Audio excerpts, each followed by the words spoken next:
So hello everyone. So guys, आज जो हम लोग स्टार्ट करने जा रहे हैं वो हमारा F Y B com IDOL और जो रेगुलर बच्चे उनके दोनों के लिए सेम है। बिकॉज जब से ये अपना सेमेस्टर पैटर्न आ गया तो सबसे पोर्शन दोनों के सेम हो गए, कुछ चेंजेस नहीं है, कुछ भी चेंजेस नहीं है। ओके, तो सेम देखिए आप लोगों के जो चैप्टर यूनिट 4 है जिसमें कोरिलेशन एंड रिग्रेशन है। ओके, तो देखिए गाइस, हमेशा याद रखना कोरिलेशन जो है आपके एग्ज़ाम में 10 मार्क्स के लिए आएगा और रिग्रेशन एनालिसिस ये आपके एग्जाम में 10 मार्क्स का, मतलब कि टोटल मिला के बात करें तो ये 20 मार्क्स के हैं और कुछ नहीं है रे बच्चा, एकदम सिंपल और एकदम चिंदी है। ओके सर, सच्ची बोल रहे हो क्या सर, झूठ बोल रहे हो? नहीं, अरे बच्चा देखना, तुम देखना मेरा मुन्ना, ये देखो। ओके, तो सबसे फर्स्ट देखिए, आपको पता है टाइप्स ऑफ कोरिलेशन। ओके, क्या क्या टाइप्स ऑफ कोरिलेशन होंगे आपको पढ़ना पड़ेगा, इंट्रोडक्शन पढ़ना पड़ेगा, क्या ऑब्जेक्टिव्स है उसके, मेजरमेंट ऑफ कोरिलेशन क्या है, रैंक कोरिलेशन क्या है, रिग्रेशन कितना है, बस इतना ही है, इतना पढ़ना है।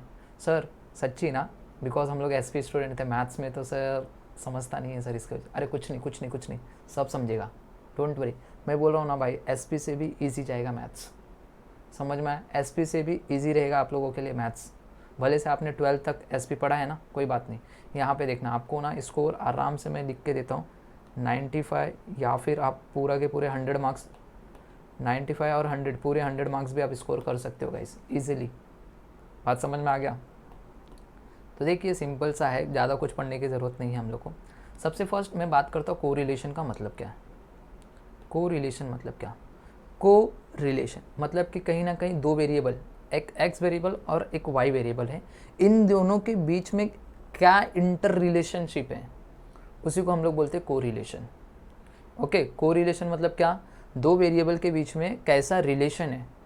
ओके, अब रिलेशन जो होगा वो दो तरीके से हो सकता है, या तो डायरेक्ट रिलेशन हो सकता है या फिर इन्वर्स रिलेशन हो सकता है। हम लोग ने पढ़ा रहेगा demand and price, price and demand पढ़ा रहेगा, उनका रिलेशन कैसा है? इन्वर्स रिलेशनशिप था। प्राइस बढ़ता था तो डिमांड घटता था, फिर डिमांड बढ़ता था तो प्राइस घटता था, राइट? तो ये हो गया इन्वर्स रिलेशन। कुछ चीज़ें ऐसी भी थी जहाँ पे हम लोग को डायरेक्ट रिलेशनशिप भी दिखता था, जैसे सप्लाई एंड प्राइस का, प्राइस बढ़ता था सप्लाई बढ़ता था, ऐसी चीज़ें भी यहाँ पे। तो वही सारी चीज़ें यहाँ पे हम लोग को देखने को मिलेगा। अब दूसरी चीज़ ना, एक तो पहले हम लोग को समझ में आ गया कि दो वेरिएबल के बीच में क्या इंटर रिलेशनशिप है, उसी को कोरिलेशन बोलते हैं, पहली चीज़। ओके, अब ये जो इंटर रिलेशनशिप है ना, ये कितना, इसका मतलब कि ये डिग्री ऑफ रिस्पॉन्स कितना करता है। मतलब कि ऐसी भी चीज़ें होती है, प्राइस अगर इतने से बढ़ रहा है तो सप्लाई धीरे धीरे बढ़ रहा है, तो इन दोनों के बीच का डिग्री भी हम लोग को यहाँ पे कैलकुलेट करने में हम लोग को हेल्प होता है। किसके थ्रू होता है? कोरिलेशन के थ्रू। समझ में? फर्स्ट चीज़ क्या थी?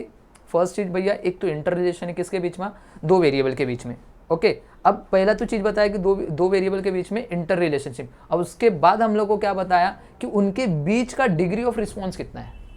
ओके, तो प्राइस कभी कभी हो सकता है कि प्राइस तेजी से बढ़ रहा है, सप्लाई भी बढ़ रहा है, बट सप्लाई धीरे धीरे बढ़ रहा है, तो इन दोनों के बीच का प्रोपोर्शन जो हो रहा है, कितने चेंजेस, कितना रिस्पॉन्स कर रहा है, डिग्री ऑफ रिस्पॉन्स, वो भी हम लोग को कोरिलेशन के थ्रू हम लोग को पता चलता है। दो चीज़ें। ओके, तो कोरिलेशन का मतलब समझ में आ गया क्या बोला?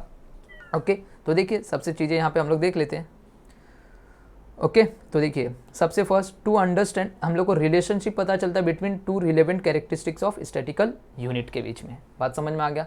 यहाँ पे हम लोग क्या करेंगे? Learn to obtain the numerical measures of relationship between two variable, x और वाई, या फिर दो या दो से ज़्यादा वेरिएबल भी हो सकते हैं, जेड वेरिएबल भी हो सकता है, बट मोस्टली आपके क्वेश्चन में दो ही रहेंगे, आपके सिलेबस में भी दो ही है। Use of mathematical relationship between two variable in order to estimate the value of one variable from other. Okay, आगे बोला है use the mathematical relationship to obtain the statical constant line means, और जिसको हम लोग बोलेंगे means and standard division. Okay, तो guys ये थोड़ा मोड़ा ऑब्जेक्टिव था, खाली हम लोग को इतना याद रखना है कि को रिलेशन का मतलब क्या होता है। को रिलेशन का मतलब होता है it is inter relationship between two variables. Okay, तो देखिए यहाँ पे इंट्रोडक्शन पार्ट में देख लेते क्या क्या, फटाफट इंट्रोडक्शन पार्ट देख लेते। In the statistical analysis we come across the study of two or more relevant characteristic together in terms of their interrelation और इंटरडिपेंडेंस। हम क्या करेंगे भैया? दो या दो से ज़्यादा वेरिएबल को लेके इंटर रिलेशनशिप और उनके बीच में क्या इंटर रिलेशनशिप है, क्या इंटरडिपेंडेंस है, वो चेक करेंगे। ओके, स्टडी करेंगे उसके ऊपर। Inter relationship among the production हो सकता है, सेल्स हो सकता है, and profit of a company हो सकता है। ओके, फिर बोला है inter relationship among the rainfall, fertilizers, yield and profit to the farmer. Okay, farmer का रेनफॉल, फर्टिलाइजर। ओके, अगर अच्छा रेनफॉल होगा तो यील्ड भी तो अच्छी होगी ना गाइस, समझ में? तो इनका बीच का जो रिलेशन है वो डायरेक्ट रिलेशन है। बात समझ में आ गया? Direct relation.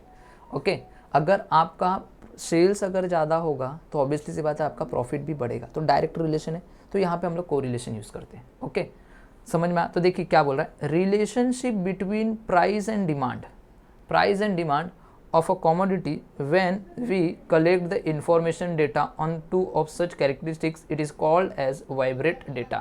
जब आप प्राइस एंड डिमांड कॉमोडिटी, कोई तो प्राइस है या फिर किसी कॉमोडिटी की डिमांड की बात कर रहा है, उनको उनके इन्फॉर्मेशन को हम कलेक्ट करते हैं, उसको स्टडी करते हैं, तो जिसको क्या बोलते हैं, वाइब्रेट डेटा। क्या बोलते हैं, वाइब्रेट डेटा। फिर उसके बीच का रिलेशनशिप कैलकुलेट करते हैं हम लोग। ओके, तो देखिए आगे क्या बोला, it is generally denoted by x and y. इसको हम लोग डिनोट कैसे करेंगे, एक्स एंड वाई। अगर प्राइस एक्स है तो डिमांड क्या होगा, वाई होगा। बात समझ में आ गया? तो where x and y are the variable, ये representing the value of on the characteristics. अब देखिए, following are the some example of bivariate data. तो जैसे कि अगर मैं बात करूँ income and expenditure of worker. Okay, जैसे जैसे इनकम बढ़ेगी तो ऑब्वियसली सी बात है एक्सपेंडिचर भी बढ़ेगा, तो डायरेक्ट रिलेशनशिप है। अगर देखिए कभी बात कर सकता marks of student in the two subject की बात कर रहा, मैथ्स एंड अकाउंट्स। मतलब यहाँ पे एक सिंगल वेरिएबल की बात नहीं करेंगे, दो वेरिएबल की बात करेंगे, और उन दोनों वेरिएबल के बीच में क्या रिलेशनशिप है वो। Okay, height of husband and wife in a couple. Okay, husband and wife के हाइट की बात। नेक्स्ट है sales and profit of a company. तो ये सारी चीज़ें आपको क्वेश्चन में देखने को मिलेंगी, ये सारी चीज़ें। ओके, तो देखिए between this variable we can note that there exist some sort of inter relationship. क्या ओके, क्या इंटर रिलेशनशिप है, कॉज क्या है, इफेक्ट क्या है रिलेशनशिप में। मतलब कि आगे क्या बोला, that is change in the value of one variable brings out the change in the value of other variable also. बोल रहा है कि अगर किसी एक वेरिएबल की वैल्यू में चेंजेस होगा तो ऑब्वियसली सी बात है कि जो दूसरा वेरिएबल है वो भी चेंज होगा। तो such relationship is called as correlation. उसी को रिलेशनशिप को हम लोग बोलेंगे कोरिलेशन। बात समझ में आ गया गाइस, कोरिलेशन क्या है। ओके, तो देयरफॉर कोरिलेशन एनालिसिस करके हम लोग को क्या मिलता है, gives idea about the nature. हम लोग को क्या मिलता है, आइडिया अबाउट द नेचर के बारे में, and extent of relationship between two variable in the vibrate data. Extent of relationship कहाँ तक, कितना एक्सटेंट हो रहा है रिलेशनशिप दोनों के बीच में। जैसे कि अगर मैं एक एग्जाम्पल की बात करूँ, देखिए एग्जाम्पल की बात करता हूँ तो आप लोगों को ज़्यादा समझ में आएगा गाइस। तो देखिए यहाँ पे एक मिनट। ओके, देखिए एक एक्स वेरिएबल है, एक वाई वेरिएबल है। ओके, तो मैं यहाँ पे पकड़ लेता हूँ। देखिए सपोज एक एग्जांपल ले रहा हूँ, ये 10 है, ये 20 है, ये 30 है, ये 40, ये 50।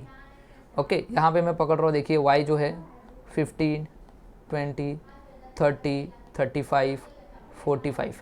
अभी देखिए ये हो गया, ये आपका एक चीज़ मैंने बता दिया ये। अब देखिए और एक बता रहा हूँ, x और y के बीच का बता रहा हूँ। देखिए x यहाँ पे, देखिए यहाँ पे 10, 12, 15, 20, और यहाँ पे देखिए 15, 13, 12, 10 दिख रहा है। तो दो वेरिएबल मैंने बताया, एक x वेरिएबल है और एक y वेरिएबल है। तो यहाँ पे देखिए x बढ़ रहा है, सेम y भी बढ़ रहा है। मतलब कि ऐसा बोल सकते हैं यहाँ पे ये डायरेक्ट रिलेशनशिप है दोनों के बीच में यहाँ पे। तो यहाँ पे डायरेक्ट, अब यहाँ पे देखिए x बढ़ रहा है बट y क्या हो रहा है, घट रहा है। तो यहाँ पे क्या हो रहा है, इनवर्स रिलेशनशिप है। अब ध्यान देना, यहाँ पे 10 से 20 हो रहा है, मतलब यहाँ पे जो गैप हो रहा है दिख रहा है, यहाँ पे 10 से x बढ़ रहा है बट y जो बढ़ रहा है सिर्फ 5 से बढ़ रहा है। बात समझ में आया क्या गाइस? तो ऐसी चीज़ों को भी हम लोग बोलते हैं, यहाँ पे देखिए कितने परसेंट से एक्सटेंड हो रहा है उसको बोलते हैं डिग्री ऑफ रिस्पॉन्स। क्या डिग्री ऑफ रिस्पॉन्स कर रहा है ये। ओके, तो यहाँ पे extent of relationship between two variable in the vibrate data. Okay, तो गाइस यही था हम लोग का सेम। अब ये कोरिलेशन ना दो टाइप के होते हैं, एक पॉजिटिव कोरिलेशन होता है और एक नेगेटिव कोरिलेशन होता है। तो देखिए types of correlation, positive correlation और नेगेटिव कोरिलेशन। अब पॉजिटिव कोरिलेशन कौन सा, देखिए ये जो फर्स्ट वाला केस था यहाँ पे सब पॉजिटिव कोरिलेशन है, और ये जो सेकेंड वाला केस है ये नेगेटिव। क्यों, इनवर्स रिलेशन है, प्राइस बढ़ रहा है तो y, एक x का प्राइस बढ़ रहा है तो y का प्राइस कम हो रहा है। दिख रहा है यहाँ पे, एक बढ़ रहा है तो एक कम हो रहा है, राइट। तो देखिए पॉजिटिव क्या हो रहा है, positive correlation when the relationship between the variable x and y in such that increase और डिक्रीज। या तो दोनों, मतलब कि x एंड y की वैल्यू अगर दोनों बढ़ रही है या फिर दोनों घट रही है। Okay, in x brings out the increase और डिक्रीज इन y ऑल्सो। या तो क्या होगा, या तो दोनों की वैल्यू को बढ़ाओ, x की भी वैल्यू बढ़ रही है, y की भी वैल्यू बढ़ रही है, या फिर x की भी वैल्यू घट रही है, y की भी वैल्यू घट रही है, तो इसको हम लोग बोलेंगे पॉजिटिव कोरिलेशन। दोनों एक साथ सेम डायरेक्शन में जाना चाहिए, सेम डायरेक्शन में जाना चाहिए। Okay, that is there is a direct relationship between x and y, the correlation is said to be positive. इनके बीच का जो रिलेशन है डायरेक्ट, मगर प्राइस बढ़ रहा है तो आपका प्राइस बढ़ रहा है तो ऑब्वियसली इस बात आपका सप्लाई भी बढ़ रहा है। प्राइस कम हो रहा है, सप्लाई कम हो रहा है, तो इनके बीच का जो रिलेशन है कैसा, डायरेक्ट, तो इसको हम लोग क्या बोलेंगे, positive correlation. In a particular when the change in x equals to change in y, the correlation is perfect. Okay, change in x equal to change in y, बोल रहा है कि अगर जितना चेंज x में हो रहा है सेम चेंजेस y में भी उतना ही हो रहा है, तो उसको हम लोग बोलेंगे परफेक्ट कोरिलेशन। क्या बोलेंगे, perfect correlation. Okay, and positive. तो देखिए जैसे कि अगर मैं बात करता हूँ यहाँ पे x और y, तो यहाँ पे देखिए 5 है, 10 है, 15 है, 20 है, तो यहाँ पे देखिए 10, 15, 20, ये चेंज कितने से हो रहा है, x 5 से, यहाँ पे भी चेंज कितने से हो रहा है, y 5 से, सेम चेंज हो रहा है ना। तो गाइस इसको हम लोग बोलेंगे perfect correlation, perfect positive correlation. समझ में आया? तो यहाँ पे यही बोल रहा है when the change in x equals to change in y, the correlation is perfect. बात समझ में आ गया, एंड पॉजिटिव। तो देखिए sales and profit have a positive correlation, sales and profit. Okay, obviously बात है, सेल्स बढ़ेगा तो प्रॉफिट भी बढ़ेगा, तो इन लोगों का कैसा पॉजिटिव कोरिलेशन है। अब बात करते हैं नेगेटिव कोरिलेशन क्या है। देखिए when the relationship between the variable x and y is such that increase और डिक्रीज। ओके, अभी क्या बोल रहा है कि जब रिलेशनशिप बिटवीन किसके बीच का बता रहा है, x एंड y का, कैसा है, इंक्रीज या डिक्रीज होगा, इन x brings out the decrease और इंक्रीज इन y। ओके, अगर x डिक्रीज होगा तो ऑब्वियसली सी बात है y क्या होगा, इंक्रीज होगा। अगर x डिक्रीज होगा तो y क्या होगा, इंक्रीज होगा। बात समझ में आ गया? That is there is a inverse relationship between x and y, एक बढ़ रहा है एक कम हो रहा है। ओके, तो the correlation is said to be negative, इसको हम लोग क्या बोलेंगे, नेगेटिव कोरिलेशन। बात समझ में आ गया? In a particular when the change in x is equal to change in y but is opposite direction. Okay, okay, opposite direction में हो रहे हैं। ओके, तो उसको हम लोग क्या बोलेंगे, correlation is perfect and negative. वो कोरिलेशन कैसा रहेगा, परफेक्ट एंड नेगेटिव। जैसे कि बात कर रहे हैं price and demand have a negative correlation, right. तो इन लोगों के बीच का जो रहता है वो कैसा है, नेगेटिव कोरिलेशन है। बात समझ में आ गया क्या? अभी तक हमने कितना सीखा, फिर से एक बार। पहले तो हमने सीखा इंट्रोडक्शन पार्ट में, देखा कि कोरिलेशन क्या होता है। कोरिलेशन मतलब it is inter relationship between two variable, X and Y के बीच में कैसा रिलेशन है, पहले तो वो पता चलेगा। उसके बाद क्या डिग्री है, डिग्री ऑफ रिस्पॉन्स, कितने से चेंज हो रहा है, कितने परसेंट से चेंज हो रहा है। अगर ये जो प्राइस है अपना इतने परसेंट से चेंज हो रहा है, 10% से चेंज हो रहा है, तो जरूरी नहीं है कि अपना डिमांड भी, हमारा जो भी प्राइस है या फिर जो भी सेल्स है, क्या वो 10% से चेंज हो रहा है क्या? ऑब्वियसली बात है, कभी कभी होता है प्राइस बहुत ज़्यादा चेंज होता है, सप्लाई भी चेंज हो रहा है, मगर धीरे धीरे चेंज हो रहा है। ओके, तो उसको कैलकुलेट करने के लिए हम लोग क्या यूज़ करते हैं, कोरिलेशन का यूज़ करते हैं। ओके, तो गाइज देखिए यहाँ पे तो दो टाइप के कोरिलेशन दिखाया, positive and negative. Okay, positive रहता है तो डायरेक्ट रिलेशन और नेगेटिव रहता है तो इनवर्स रिलेशन। ओके, अब मेजरमेंट ऑफ कोरिलेशन, कोरिलेशन को मेजरमेंट करने के लिए क्या क्या है। ओके, तो देखिए हम कैसे कैसे मेजरमेंट करते हैं कोरिलेशन को, कैसे कैलकुलेट करते, कैसे मापते, कैसे नापते, राइट। तो देखिए the extent of correlation can be measured by any of the following method. 3 method है, scatter diagram method, Karl Pearson coefficient correlation and Spearman rank correlation. ये 3 टाइप के क्वेश्चन आपके एग्जाम में आएंगे, इनमें से कोई भी 2 आएगा, 10 मार्क के लिए आएगा, मैं अभी भी बता रहा हूँ। बात समझ में आ गया? तो सबसे फर्स्ट स्कैटर डायग्राम जो आपके यहाँ पे दिख रहा है। ओके, तो देखिए स्कैटर डायग्राम खाली डायग्राम है, आपको देख के पहचानना है भाई क्या है। ओके, तो ऑब्वियसली इस बात है आपके एग्जाम में ना गाइस ये दोनों देखने को मिलते हैं, कार्ल पियर्सन और स्पेयरमैन रैंक कोरिलेशन। ओके, बाकी का ऊपर वाला तो डायग्राम है, वो मेरे ख्याल से ऑब्जेक्टिव टाइप के क्वेश्चन में पूछा तो पूछा, नहीं तो पूछता भी नहीं है। बात समझ में आ गया? तो चलिए, तो देखिए स्कैटर डायग्राम क्या बोल रहा है। The scatter diagram is a chart, क्या है, एक चार्ट है, prepared by plotting the value of x and y as the point x, y on the graph. Okay, हम लोग को प्लॉट करना पड़ता है वैल्यू x एंड y का, किसके ऊपर, ग्राफ के ऊपर। The pattern of the points is use to explain the nature of correlation as follows. The following figure and the explanation would make it clear. हम लोग को क्लियरली बता देता है क्या है। देखिए सबसे फर्स्ट ये डायग्राम को देखिए, ये y एक्सिस है और ये x एक्सिस है, और जो ये बन रहा है देखिए एक स्ट्रेट लाइन में जा रहा है, ऐसा स्ट्रेट लाइन, राइट। तो देखिए सेम इसको क्या बोलते हैं, तो बोलते हैं इसको परफेक्ट पॉजिटिव कोरिलेशन। क्या बोलेंगे, परफेक्ट पॉजिटिव कोरिलेशन। देखिए if the graph of the value of the variable is a straight line, देखा ग्राफ पे जो वेरिएबल आपने जो प्लॉट किया है वो क्या है, एक स्ट्रेट लाइन है with positive slope. Positive slope मतलब क्या, नीचे से ऊपर की तरफ जा रहा है, ये पॉजिटिव स्लोप है, राइट। तो as shown in the figure 4.1 में आपने देखने को मिला, तो देखिए ये नीचे से ऊपर की तरफ जा रहा है और एक स्ट्रेट लाइन में जा रहा है, तो इसको हम क्या बोलेंगे, तो we say there is a perfect positive correlation between x and Y. यहाँ पे आर की वैल्यू हमेशा 1 होगी, आर की वैल्यू क्या होगी, हमेशा 1 होगी। आर इज इक्वल टू क्या होगा रे बच्चा, 1 होगा। मतलब समझ में आ गया, स्केटर डायग्राम में अगर एक स्ट्रेट लाइन ऊपर की तरफ जा रही है डॉट डॉट करके, तो उसको हम लोग क्या बोलेंगे, perfect positive correlation, perfect positive correlation, और उसकी वैल्यू क्या होती है, वहाँ पे आर इज इक्वल टू 1 होता है। नेक्स्ट है imperfect positive correlation. If the graph of the values of x and y show a band of point from lower left corner to the upper right corner as shown in the figure 4.2, we say that there is a imperfect positive correlation। देखिए ये कुछ ऐसे देखने को मिलेगा आपको, ये कुछ ऐसे देखने को मिलेगा, ये एक्स एक्सिस है, ये वाई एक्सिस है, दिख रहा है यहाँ पे थोड़ा ऊपर कर रहा हूँ, दिख रहा है डॉट इधर इधर इधर इधर इधर, मतलब ये नीचे से ऊपर की तरफ ही जा रहे हैं, नीचे से ऊपर की तरफ जा, पॉजिटिव दिखा रहे हैं हम लोग को, पॉजिटिव कोरिलेशन है, बट इम्परफेक्ट है, इम्परफेक्ट बिकॉज ये एक स्ट्रेट लाइन में नहीं जा रहे, एक स्ट्रेट लाइन में नहीं जा रहे, इसलिए ये इम्परफेक्ट पॉजिटिव कोरिलेशन है।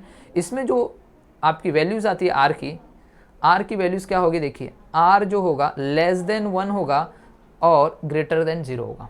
ओके, आर कहाँ पे लाइज करेगा, 0 से लेके 1 के बीच में कहीं पे लाइज करेगा, 0 से लेके 1 के बीच में। ओके, तो ये हो गया हमारा ओके इम्परफेक्ट पॉजिटिव कोरिलेशन। अब बात करते हैं परफेक्ट नेगेटिव कोरिलेशन क्या होता है।